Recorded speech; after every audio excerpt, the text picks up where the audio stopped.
Morning. നമ്മൾ ഇന്ന് pack ചെയ്യാൻ പോകുന്നത് എനിക്ക് കഴിഞ്ഞ ദിവസം കിട്ടിയ 1 കിലോ നെത്തോലി അച്ചാറാണ് നമ്മൾ പാക്ക് ചെയ്യാൻ പോകുന്നത്. അപ്പോൾ ഇത് നെത്തോലി എല്ലാം മസാലയൊക്കെ കൂട്ടി റെഡിയാക്കി വെച്ചേക്കുവാണ്. ഞാനൊന്ന് ഇളക്കിയിട്ടൊന്നുമില്ല. അപ്പോൾ നമുക്കത് നന്നായിട്ടൊന്ന് മിക്സ് ചെയ്തിട്ട് വേണം ഇത് പാക്ക് ചെയ്യാനായിട്ട്. അപ്പോൾ പാക്കിങ് തുടങ്ങാം. ഞാൻ അതിന് മുന്നേ നമുക്ക് ചമ്മന്തിപ്പൊടിയുടെ ഓർഡർ ഉണ്ടായിരുന്നു. അപ്പോൾ അത് ഞാൻ പാക്ക് ചെയ്ത് വെച്ചേക്കുവാണ്. കണ്ടോ, അത് ഞാൻ പാക്ക് ചെയ്ത് വെച്ചിട്ടുണ്ട്. നമ്മൾ രാവിലെ ആദ്യം ചെയ്യുന്നത് പാക്കിംഗ് ആണ് കേട്ടോ. കഴിഞ്ഞ ദിവസം ചെയ്ത് വെച്ചതിൻ്റെ പാക്കിംഗ് ആണ് രാവിലെ ആദ്യം ചെയ്യുന്നത്.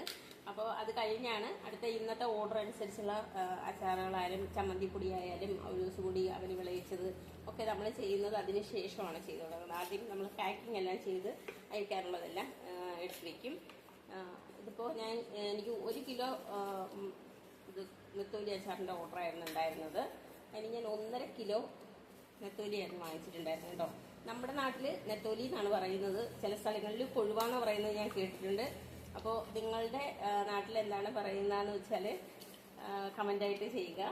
അപ്പോൾ നമുക്കിത് ഇതിനകത്ത് കൊള്ളത്തില്ല കേട്ടോ. ഇതിനകത്ത് 1 കിലോ കാര്യം ഇത്രയും ഡ്രൈ ആയിട്ട് ചെയ്യുന്നതുകൊണ്ടാണ്. ഇതിനകത്ത് നമുക്കിപ്പം ഗ്രേവി ഒക്കെ ഉണ്ടെന്നുണ്ടെങ്കിൽ ഇത് ഇറങ്ങി അങ്ങനെയും പോകും, കുഴപ്പമില്ല.